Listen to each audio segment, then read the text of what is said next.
Hello, everyone, and thanks for joining. My name is Tracy Cook, and I'm the online media manager for ModernAnalyst.com, the premier community for business analysts.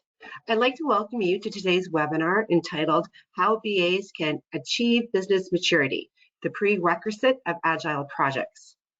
Today's featured speakers are Rob Allen, CEO, and Lisa Cates, Head of Delivery and Service at Envision by Future Tech Systems, Inc. The webinar will last approximately 60 minutes, including the question and answer session at the end. Please be sure to submit your questions in advance using the questions feature of the GoToWebinar software. I'd like to say thank you to Envision by Future Tech Systems, Inc. for sponsoring today's event. And with that, Rob, take it away, please.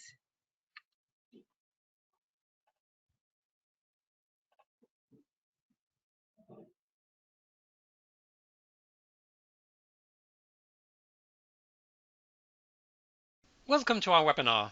Thanks for joining. We're glad you could be with us. We're going to try and make this next hour as valuable to you as we can. First, this is our agenda for the day.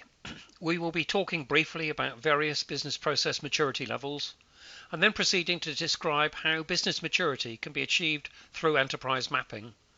Enterprise mapping includes business processes, business capabilities, applications, systems and data, and many types of business risk. Your presenters, Lisa and myself, Rob, are from Future Tech Systems, a company that has been developing software and providing business services for nearly 40 years, which in the IT industry represents eons. The persistent thread in our activities over this time is based on the belief in the value of business objects and object-oriented development. Our business object repository, Envision, created in the 1980s, has been under constant development and is providing value to large organizations as a universal modeling tool. I have been working with Envision for over 20 years in my field of business process optimization and corporate governance methodologies. And I've been working with Envision for even longer than that, longer than I can remember actually. I head up our service, delivery, and operations. How can an established company be immature? There are many organizations that depend upon the skill and flair of individuals. The sales manager, who's great at motivating his team and closing vital deals as year-end approaches. The finance director, who has all the key indicators of the firm in his head. These stars of the organization are also the weakness. There can be huge inconsistencies across the organization. If a star decides to leave the firm, then a lot of knowledge walks out the door. And if, for example, the manufacturing group decide to change the way they work, because manufacturing don't appreciate how sales work, it's very difficult to predict what the impact of those changes in manufacturing will be on the sales group or the finance group. There are many unknowns. Immature companies can be very successful, but they carry unknown quantities of internal risk. Stars can also be the root cause of catastrophic failure. Examples include Baring Brothers and Enron. Perhaps the star causing the most problems in recent history is Bernie Madoff.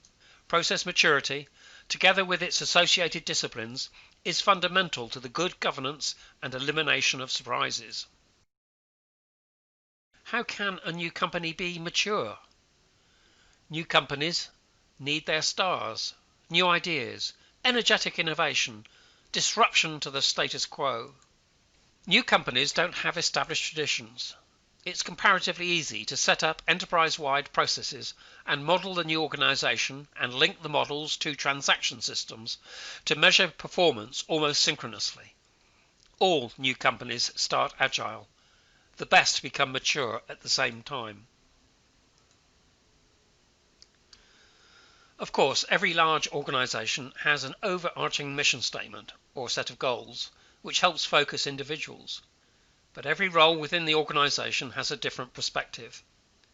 In this picture, we see a typical executive roundtable where every team member has their own perspective. The CEO is leading the team towards their 2020 goals despite the fact that major external events are destroying previous assumptions. The manufacturing team are worrying about the uncertain availability and rising costs of raw materials, Or the HR team is worried about the large number of workers feeling isolated because they are working from home, while the compliance and legal teams are really concerned about monitoring the volatility of day-to-day tactics, and so on. Each member around the table has a perspective of his or her own discipline. They also have a separate perspective of all the other disciplines around the table. Perhaps it would be more accurate to say there are over 140 perspectives sitting around this table.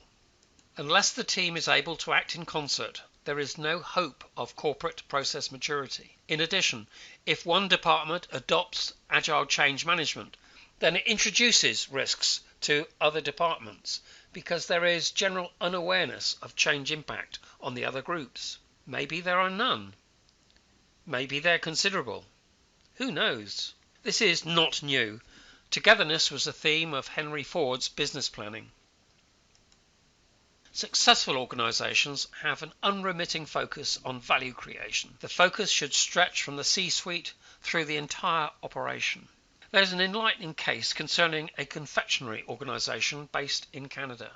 For years, the distribution department was considered a cost center, and in the opinion of the distribution management team, they were starved of funds and investment. They decided to change their approach to how they related to other parts of the business. They mapped their processes and capabilities and linked them all to value creation. From this point, they were able to quantify their value contribution to the corporation. It amounted to millions of dollars. Consequently, they were able to present investment plans which enhanced value. The distribution department of the organization in Canada is no longer underfunded, and its modeling methods are being adopted by country distribution groups in other countries.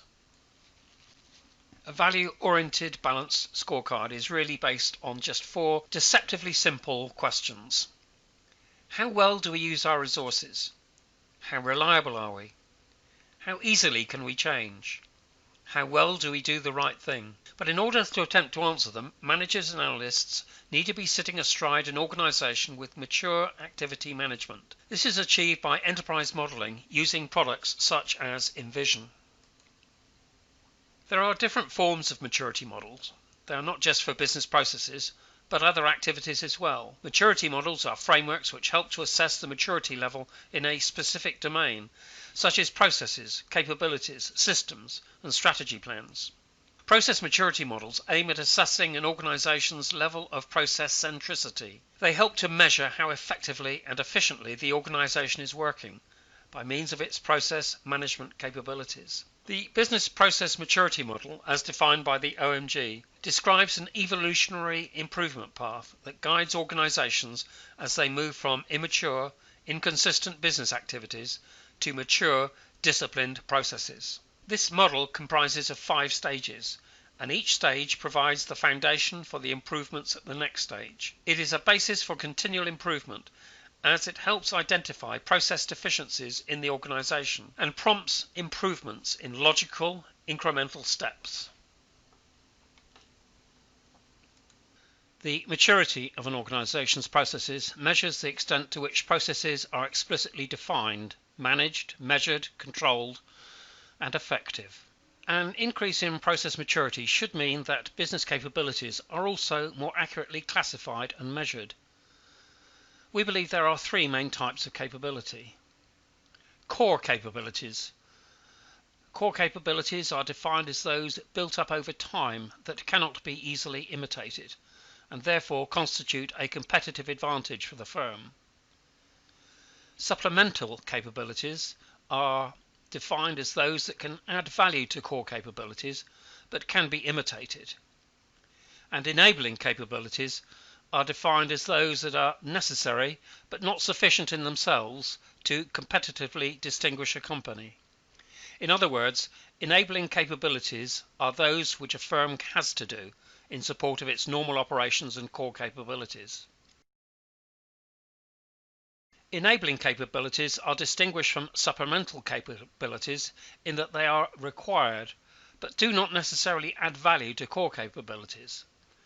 These capabilities are candidates for outsourcing. It's a golden rule of outsourcing that you should completely understand what it is you outsource. You need a mature view of the processes, required capabilities, and touch points.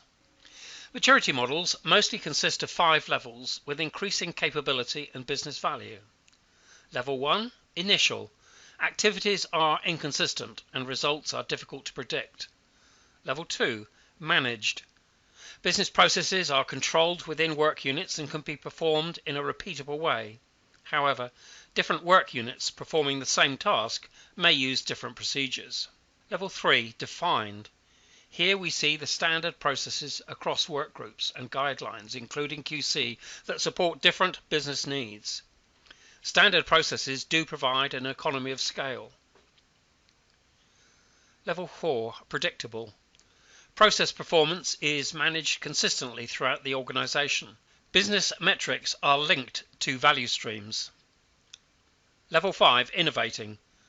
Organization-wide improvement actions identify the gaps between the organization's current capability and the capability required to achieve its business objectives.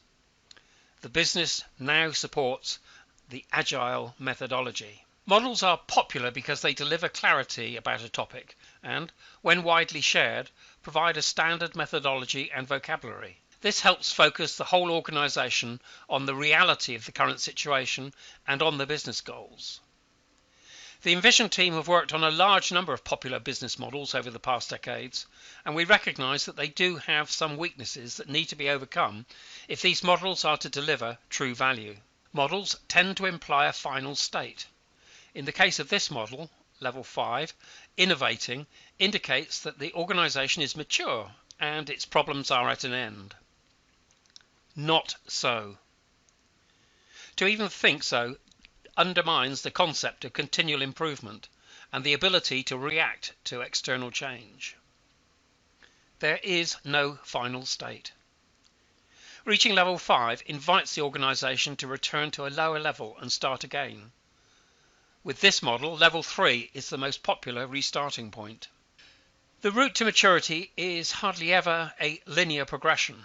The real world is full of obstacles, tangents and detours.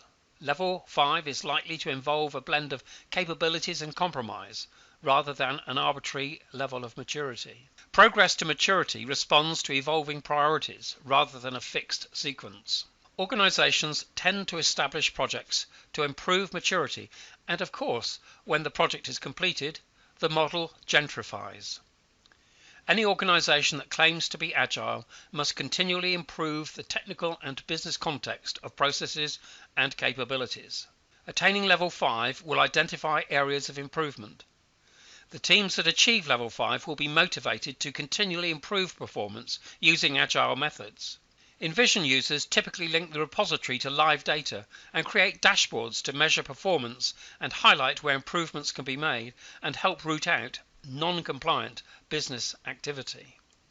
Level 1 is the starting point and assumes that there has been no consideration of maturity in the organization. Progress depends upon individual flair and documentation is chaotic. No one claims to be at this level, but it's surprising how many features of this level can be observed by outsiders. Level 2 is the level where members of each work group get together and try to define workflows and consider how change management can be performed within the work group. It's a departmental initiative. The danger is that the single successful department becomes a star. Level 3. At this point, workflows have been designed and there has been some consideration of optimization. Quality management has been designed and there is now a better understanding within the team about change management. There is two-way dialogue between the workgroup teams and the IT and compliance groups. We are at level 4. Process management now pervades the whole organization and one department's workflows is aware of the processes in other departments. All across the organization there is now an awareness of the importance of value stream management.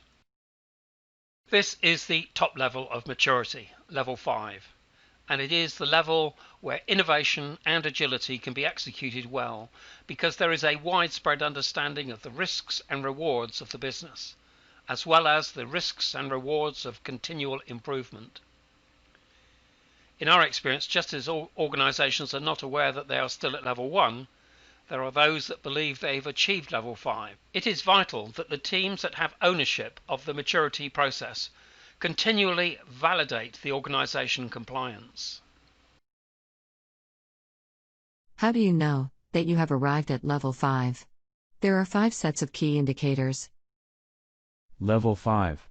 Validation. Goals and objectives. Our employees do understand the organization value streams and their role in contributing value. Culture. There is continuing sponsorship from senior management for an agile organization. We have proven that our internal communications are adequate for a culture of continual improvement. Processes. Our processes are fully modeled and linked to our capabilities, systems, and value streams. Regular peer reviews are scheduled to make sure that processes are being re-evaluated for effectiveness. Technology. We can now honestly say that IT is focused on our value streams. We have made the best current guides and enabler information readily accessible at the point of need. Departmental activities be monitored through an enterprise-wide dashboard. Our departmental apps are now properly managed. Governance. Our guides and enablers are readily available at the point of need. Are they being used? There are dashboards that deliver meaningful information, reports available on demand to support every role. Process audits are easy to execute.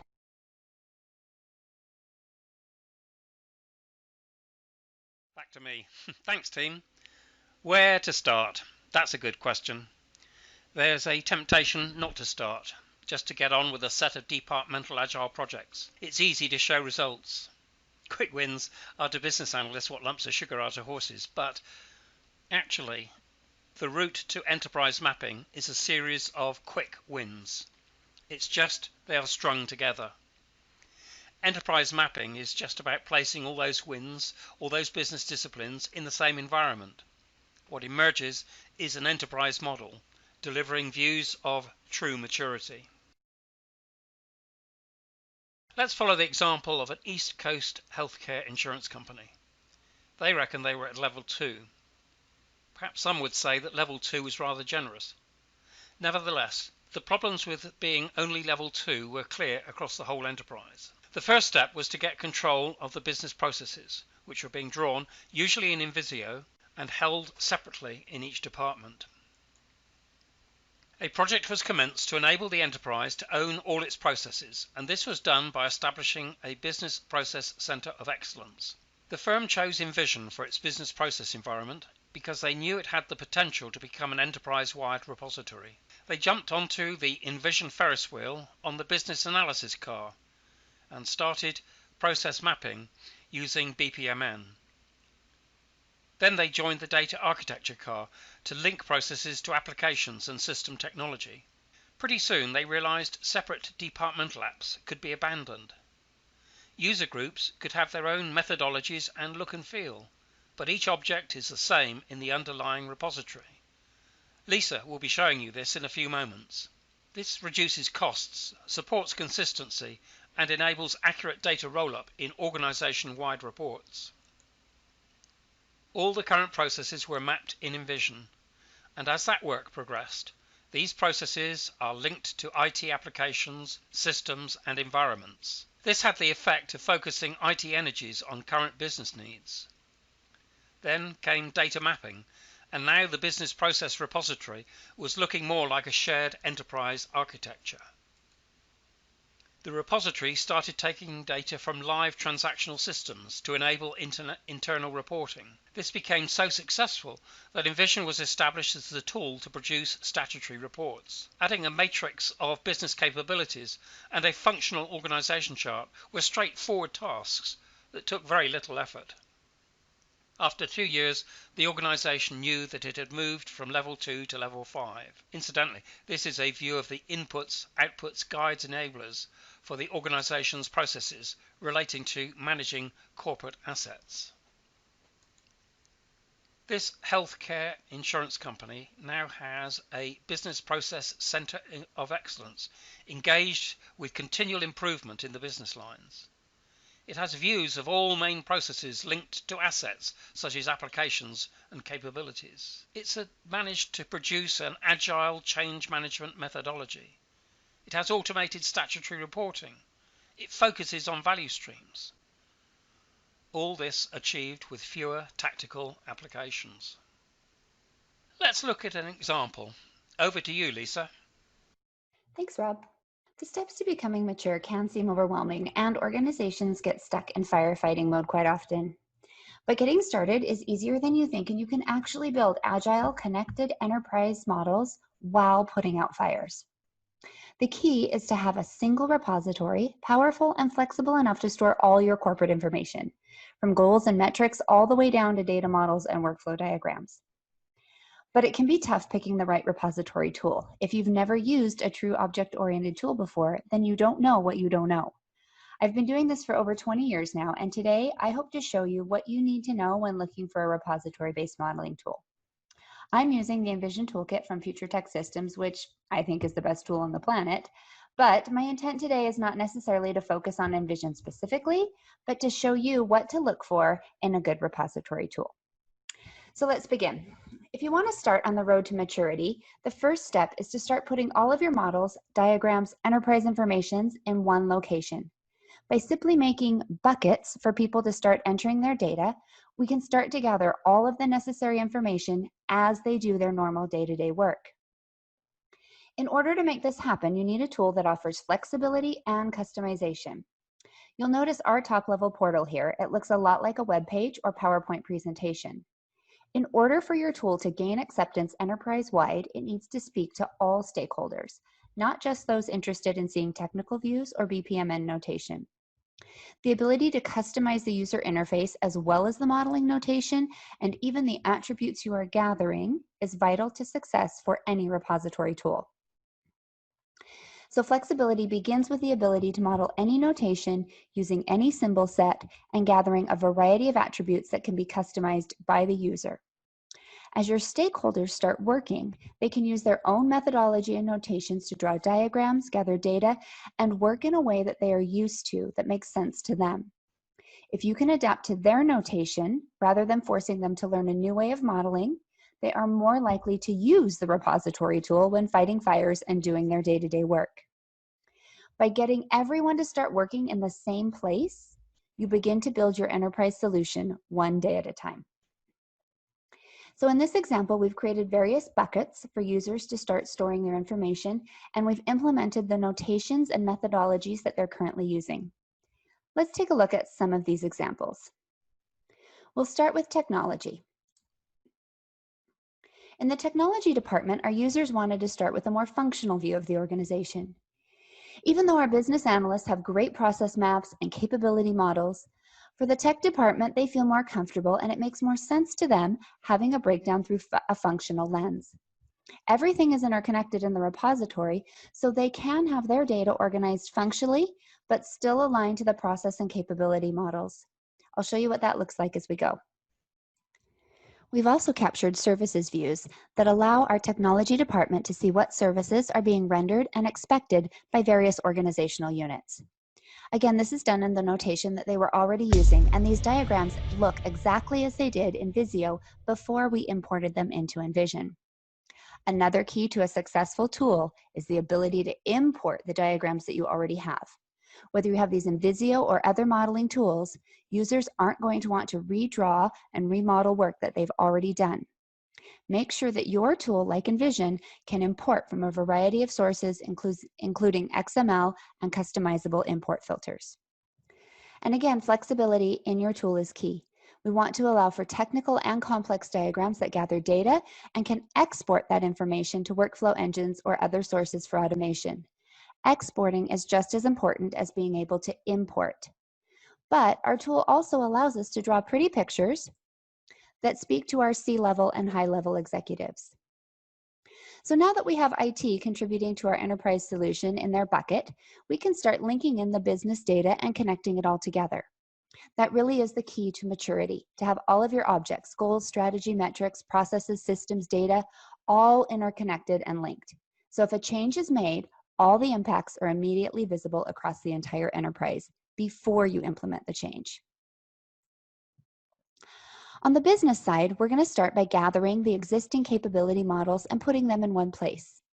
And sometimes these are not even diagrams. Sometimes this is just a list or a table that we're importing.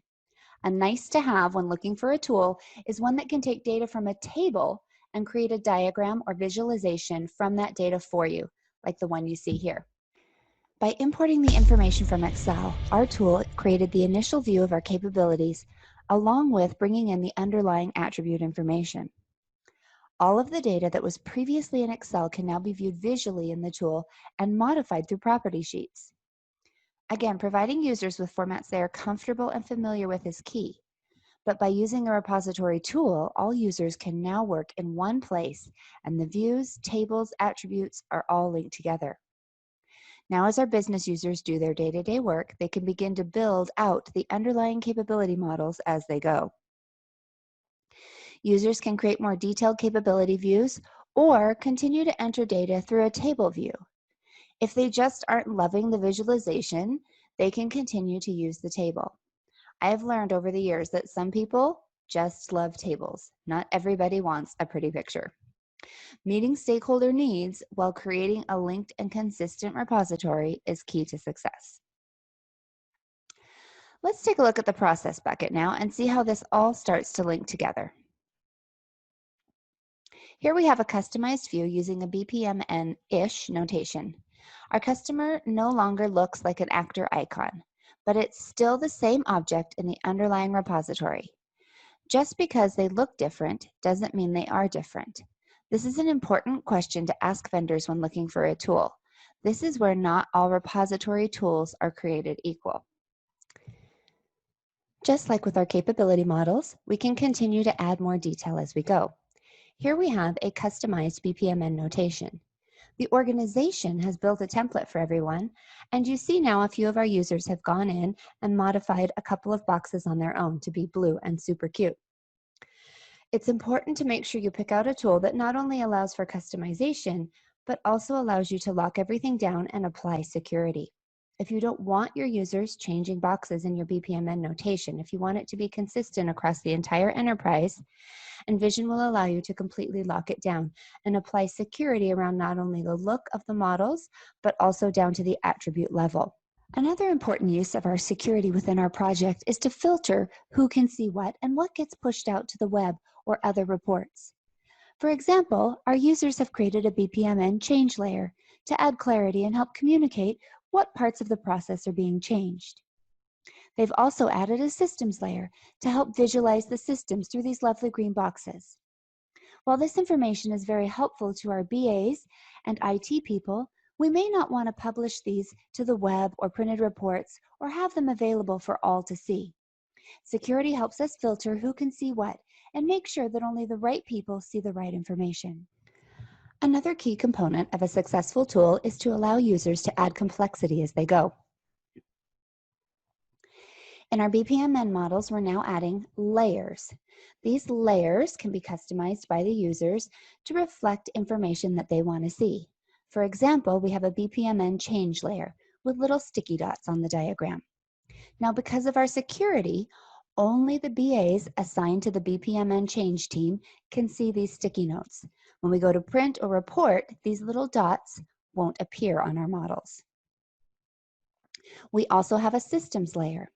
Again, we don't have to print these systems or display them on our web published view, but this is really helpful for our team. They wanted to see systems as these lovely little green boxes. We also have another layer with systems, and again, these are only available for viewing and reporting on by people with proper security, so not everybody has to look at these lovely green boxes. Now, here's a huge what to know and why you would use a repository over Visio or another drawing tool. If your users are going to want to do things like these green boxes, make sure your tool has what I call object-to-object linking. Make sure it has lots of different ways to create relationships. Obviously, when you draw a connector or put something on a property sheet or even create an underlying subview, you're creating relationships between objects. But in Envision here, I've actually created a relationship between the process and the system simply by overlapping or having those two pictures touching on the diagram.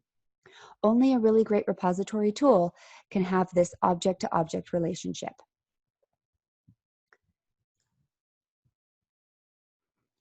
Having object-to-object relationships allows me to not only see these changes visually on a layer, but also I can bring up reports and look at these through a matrix or other type of analysis within the tool. This data could also be in a spreadsheet, exported. You can do lots of analysis with the pictures you've drawn. And that's a huge difference between just a drawing tool and a true object-oriented repository. Easily updating the meta models as you go is another critical success factor in becoming and staying agile. As users begin, we may only have a few attributes we care about. But as time goes on, we may need to add pages and attributes to our property sheet. Be sure you pick a tool that allows you, the user, to easily customize the meta models, not just the palettes, but also the attributes and the property sheets. For example, if we look at prepare food, we have some initial attributes that we're gathering, but as we go along, we have new metrics that we may want to capture, or new cost information, or a variety of customizable attributes. If you have to go back to the vendor every time you need to customize your property sheets or add attributes, that can become costly and time-consuming. Definitely not agile or mature. Let's take another look at prepare food. In addition to having attributes associated with this object, we can also have multiple subviews underneath prepare food. The ability to switch between modeling notations seamlessly within your tool is important. That way, underneath this object, we could have a view for systems, data, KPIs, resources, etc., all using different modeling notations, and it would be no big deal. Let's go ahead and click on Prepare Food, and here you'll see a context view. One of the subviews underneath Prepare Food is this custom context view our users have created. They're using their own notation with clip art and pretty pictures in order to convey their message more clearly. They've also added layers to help with clarity. We all know how complex certain views can be. The ability to separate compliant versus non-compliant, or as is versus to be information, even COVID requirements, is key to success. And just like we can customize attributes, these layers are customized by the enterprise, not the vendor. This creates agility in any situation, even a pandemic. You can't respond and change quickly if your repository tool can't respond and change quickly. This is where it is so important that you have a tool with consistency and persistence across models. When I click on Provide Equipment in this context view, I am able to link to applications and equipment defined and managed in the IT bucket. I can see and link to their data without having to traverse through all the data models on the IT side of the enterprise.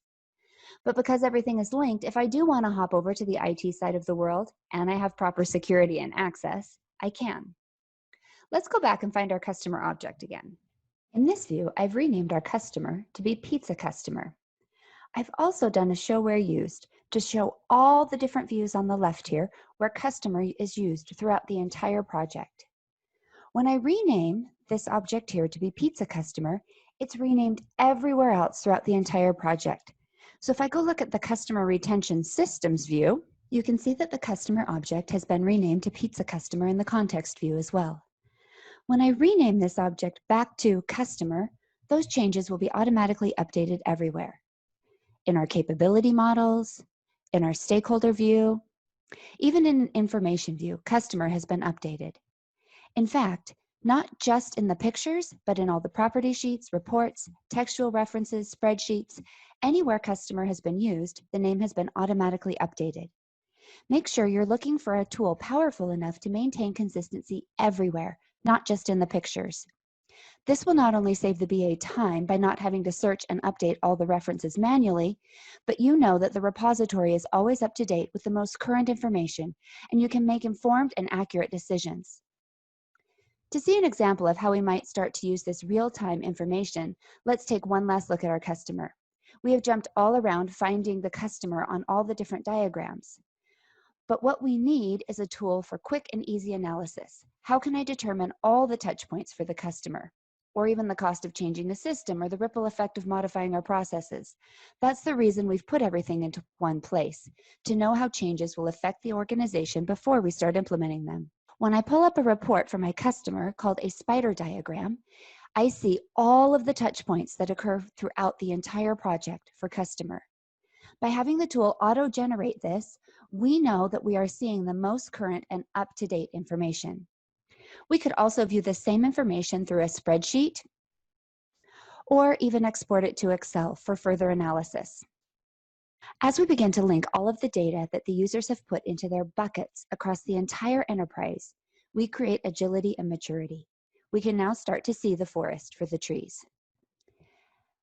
As we begin to link in all of the data that the users have put in their buckets across the entire enterprise, we start to see the BPMN, the information, the KPIs, the systems, all of those things being linked together in one consistent and mature enterprise view. The key to becoming agile and mature is not just having everything in one place, but to make sure it's consistent and linked across the enterprise. So we're all speaking the same language, using the same terminology, referencing the exact same objects regardless of whether or not we're viewing the data from the IT view, the business view, the strategy view, then linking that data across models so it's easy to identify and measure the impacts. Easily customizable attributes and views are also key to staying agile and mature, so that as times change, you can change the things you measure and care about. The ability to update and customize your meta models is key. And of course, when looking for a good tool, reporting. It does not help to put the information in if you can't get it back out. If you can't analyze your risk, compliance, cost, metrics, strategy, technology, etc., it won't do you any good. Look for tools with template-driven reporting, the ability to create accurate and up-to-date reports and send them to Excel, Word, PDF, etc. with the click of a button once the template has been defined. To link and interact with other tools through XML or APIs is also important. But last but not least, we all love dashboards. Pick a tool that will allow you to easily create dashboards from the internal data. If we take a look at our dashboard view here, you can see that I have some sample charts from data that's actually in the repository. These charts are being auto-generated with our user-defined attributes. The final step here is communication. Just like we have different buckets for our users, we want to have different dashboards for all of our users as well. So make sure that you can get a tool that has customizable dashboards as well, so that you can make the right information visible and access to all members of the organization, whether it's inside the tool, reporting, on the web, whatever your format needs to be. Because bottom line, if your enterprise information is easy to see, linked and accurate, your enterprise can become mature and agile. I hope this has helped you know what you didn't know before you start looking for a repository tool. Back to you, Rob. Thanks, Lisa. That was great. Now's the time for me to make my case that maturity is a prerequisite for agile projects. If ever there was a year when agility was crucial, not just for success, but survival, it's 2020. Let's look at COVID-19, lockdowns and staff furloughs, trains and boats and planes parked up or travelling almost empty, impeachment hearings in the US, stock markets around the world nosediving, oil and gas prices plummeting. Not a business in the land has been unaffected. For some, they were unpredicted opportunities. Didn't Amazon, Walmart and Apple do well? 2020 has been tough on some companies. Take Norwegian Cruise Lines. They've lost over 70% of their capital value. United Airlines down by over 50%. And many oil and gas companies have just shed value. So, as businesses cry out for rapid change this year, business agility methods are in great demand. But, at the risk of becoming boring, making rapid changes in one department without a knowledge of the impact on other departments introduces considerable risks. We believe that modelling the to-be state is safer than, let's try this, we can always roll it back. A mature business model is a quick and easy way to model the future and share an impact analysis across the enterprise. A business object repository is best used as an enterprise-wide application supporting everyone, from directors in the C-suite through to part-time sales agents. Obviously, there is totally different access to the repository for the different roles, but working with federal government has enabled us to pass that security test. An enterprise repository replaces all those annoying little departmental apps that seem so cheap, but in fact decrease maturity by adding complexity and reducing controls. A business object repository delivers consistency and integrity across all business disciplines. Consistency. Having the same name for the same item in all departments. As a practical matter, this saves a great deal of project time. We've seen business analysts working for days to rename items on models to get that consistency.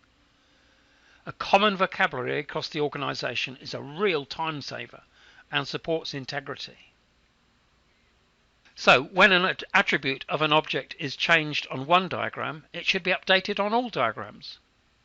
As well as helping understanding at a departmental level, it ensures accuracy when rolling up data from multiple diagrams. The Shared Business Object Repository delivers a framework to standardize processes, ensuring that your organization's best practices are captured, shared, and adopted. It means that the organization takes ownership. When a star decides to leave, your business knowledge does not walk out of the door. A shared business object repository can demonstrably improve project predictability and consistency. A shared business object repository can deliver cost savings because it reduces the effort required in change projects, as well as eliminating remediation and rework. A shared business object repository can hold past, present, and future models across all disciplines. Security is at object level, so who can see what is very tightly controlled. Envision models provide a common framework and language. It allows the organization to capture years of experience and expertise, helps users see the big picture while focusing specifically on departmental incremental improvements. Envision delivers how-to guides to agents and employees and facilitates training. Without a model of how an organization works and how business functions interact, it is more difficult to successfully implement projects for improvement. An Envision model is a great way of communicating how different parts of an organization interact and helps formulate that common language. Envision encourages discussions on what needs to be improved and how that improvement might be achieved. Looking at a model of the whole organization also helps prioritizing change projects. Mature organizations can be agile. Continual improvement is now practical. It is based on proven processes, defined capabilities, and business-focused technology. Mature organizations can be agile, and in today's environment, they definitely should. Shared business object repositories make valuable contributions to agile organizations because they encourage shared focus and purpose. They facilitate activity-based audits and compliance, and they provide the environment to experiment and to innovate. So what is the key benefit of creating a single business object repository holding diagrams and data across the whole enterprise? We can't put it better than the comments we received from that healthcare insurance firm. Envision has become our single source of truth that is trusted across the enterprise. I hope I've left enough time for some questions and answers.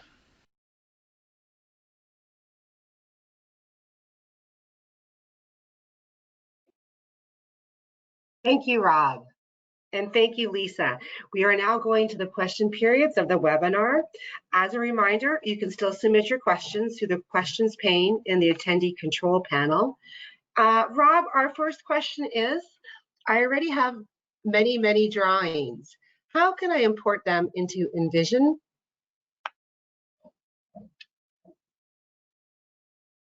Sorry, just had to unmute myself.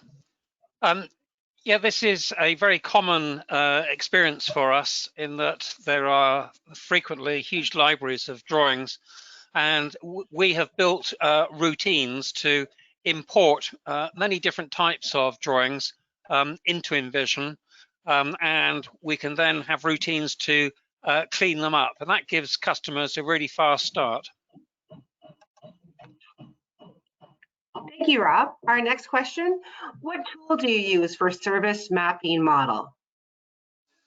Sorry, could you repeat the question? I can. What tool did you use for service mapping model? What form do we use for service mapping? Lisa, do you have a comment to make here? Was that what tool do we use? Is that what you said? That's correct. Yeah, so all of the things that we've done, we've used the Envision software. That's been our tool to map those services. Yeah, that really is the whole point of investment in Envision, in that you don't need lots of different applications to get what you need for an enterprise view. You can do it all in one tool, and indeed it looks like multiple apps, and that's what that picture of the Ferris wheel is about. That there's a BPMN tool, there's a data architecture tool, and it's all within the one repository and all covered by the one license cost. Thanks, Rob. Thanks, Lisa. Our next question. Hi, can you describe how the multi-user functionality for Envision works? Yeah, absolutely. This is Lisa. I'll take that one. So the multi-user functionality in Envision was designed from the ground up, and that's actually a fabulous question because not all repository tools are created equal when it comes to that. Envision is a true object-oriented repository. It's not built on HTML or XML files. So when you check something out, it's kind of like checking a book out at the library. You have ownership of that. Others can still see the last published version. They're not watching you make changes live. They can still see the last published version, but only you can make changes. And then when it's time, when you're done, you have the opportunity to check that back in and share those changes and put it back in the library, so to speak, so others can check it out. Or you have the opportunity at any point in time to share your changes, but retain ownership of that object so you can keep working on it, but just publish your changes as you go along. And there's differentiation too between the models, the drawings themselves, and then the underlying attributes. Those can be checked out separately. So somebody can be working on the picture while another person is working on the underlying data that goes along with that picture. Thank you, Lisa. Our next question, does Envision provide thresholds on objects, processes, so that when you test and change in one area, you can see if the change takes an object or process out of compliance across the enterprise?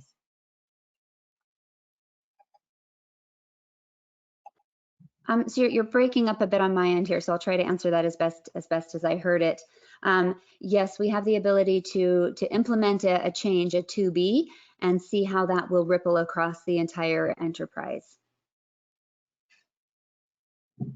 And indeed, that's one of the features of Envision, that a department or a group will be looking at making a change, but before they do it, they can look through the model to see what has impacted in other areas. And if you remember in the demo that we've just given, there were system boxes with red boundaries, and that was showing that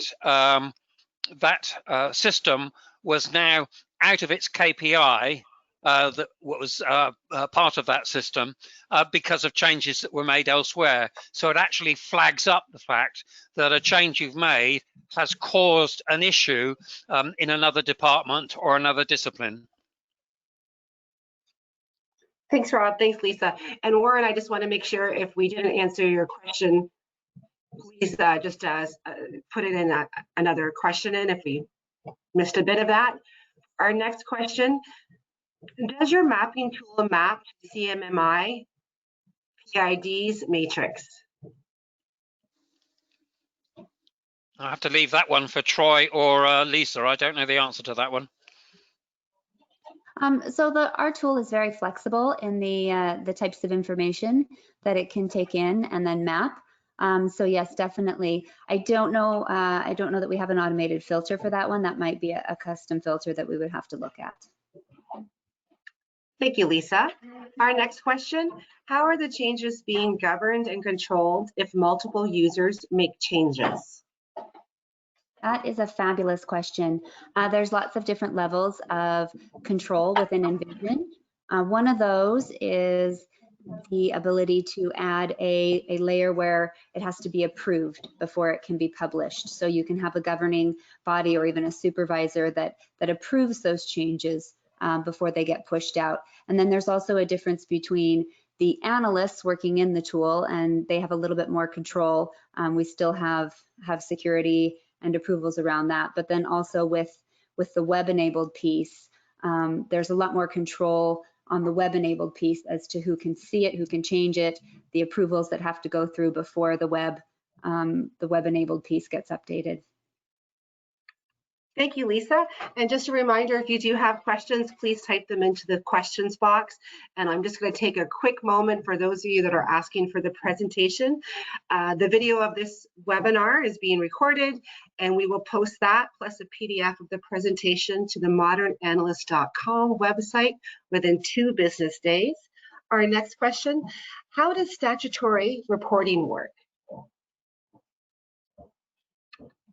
So that's something that we work with the organization to develop the templates for that report, what the different pieces are from the models that need to go into that. And some reports, all reports have requirements that we're meeting. Some of those reports we've done before, so we have the templates already built. Some of those we work with the organization to build. And then once that template is built, it's literally clicking a button to generate that report. Especially like in the healthcare industry, we'll have a report that it'll have like 5 different versions, one for the auditor, one for government, one for the CEO. Like there will be all different variations on that report, and the content needs to adjust slightly. And so we have different templates built so that when you hit the generate report button, it's pulling all the right information together to meet the standards set for that particular report. Thanks, Lisa. Our next question, can I export data into an SQL database or into Excel? Yes, absolutely. Even I could have answered that question. Well, thank you, Lisa and Rob. Okay, our next question, how much training is required and how is it delivered? Fabulous. So we like to do, in the old days, we'd like to do a week on site of just full training, and then another week follow-up of just working out the bugs, not bugs, but the tweaks of the implementation, of getting a feel for, have we got the right report templates done? Have we, got all the right notations? Have we customized it the way it needs to be? So about a 2-week, not necessarily back to back, but about a 2-week amount of time where we train and work with the organization to build those custom templates and palettes and everything that goes along with it. In this day and age, most of that is now done virtually. In fact, all of it can be done virtually. We don't have to come on site, but we still do have technicians that are willing to go on site for the installation process if that's something that the company desires. Yeah, so we can be very flexible now on the training, and after about 10 hours of online training, that will get you started. We're very much into delivering quick wins, so we focus on what the first part of the Envision deployment is going to work on, because once you've been a success in one area, it's so easy then to roll it out to other areas within a group. We're also doing lots of how-to guides so that that dissemination of information is quick and in line with education practice in the current century. Thank you. Our next question, what does object level security mean? So with Envision, you have the ability to put security down to the attribute level. So I could have security around a particular view so that only a certain team can modify it. But then on that view, I can have different security on the processes than I do on the systems, than I do on if you look at the property sheet, then if you had HR information, for example, on a resource, that would have different security than some of the standard resource information. So object level security, it's really breaking down the security into a very granular level as well, if that's something that you want to do, so that you can let everybody see the big picture and then filter who can see the various analytics of each portion. Thanks. Our next question, how is Envision hosted? Let's see, Troy, I might turn that one over to you. There's a number of options here. It can be an on-site implementation, and we can also host it, or the customer can use their own hosting service in order to host it. Thanks. Our next question, can I try this before I buy it? The answer to that is yes. We have no general rules about that, but if anyone wants to try Envision, if they could contact us, we'll put together a plan where you can try it. There has to be some commitment to training on how to use Envision, but we're very happy to work with organizations to do an implementation and to prove the value before they buy. Thank you. I think we can get 2 more questions in. What is the most common area to start? Back in the day, it was nearly always IT and TOGAF and enterprise architecture and technology. Not so today. Today, it's about business processes, and particularly customer-facing business processes. So BPMN is very important to us, and customer journeys, that's normally where people start, customer-facing business processes. Thanks, Rob. And I think this is time for our last question. What is IGOE? This is a great methodology used by a number of consultants that use our technology. It stands for inputs, outputs, guides, and enablers. It's from the Department of Defense, where they were working out the best way to make fighter planes. But essentially, it's a model where you show the inputs to the process and the outputs, and above it are the guides, which are the rules and the regulations and everything to control it. And then underneath are the enablers, the capabilities and the ability to get things done. It provides a very interesting and insightful model, particularly for executives, to see how they can get a job done. And the great thing is it manages complexity. Thank you, Rob. And thank you, Lisa. It looks like we're out of time for today's questions. We would like to thank both Rob and Lisa for such a great presentation, and thanking Envision Future Tech System, Inc. for sponsoring today's webinar. We'd also like to thank all of our attendees for attending today's Modern Analyst webinar. I'd like to remind everyone that today's webinar, along with the slides, will be archived at the ModernAnalyst.com website within a few days. And with that, this concludes today's event. We hope you have a great day. Thanks.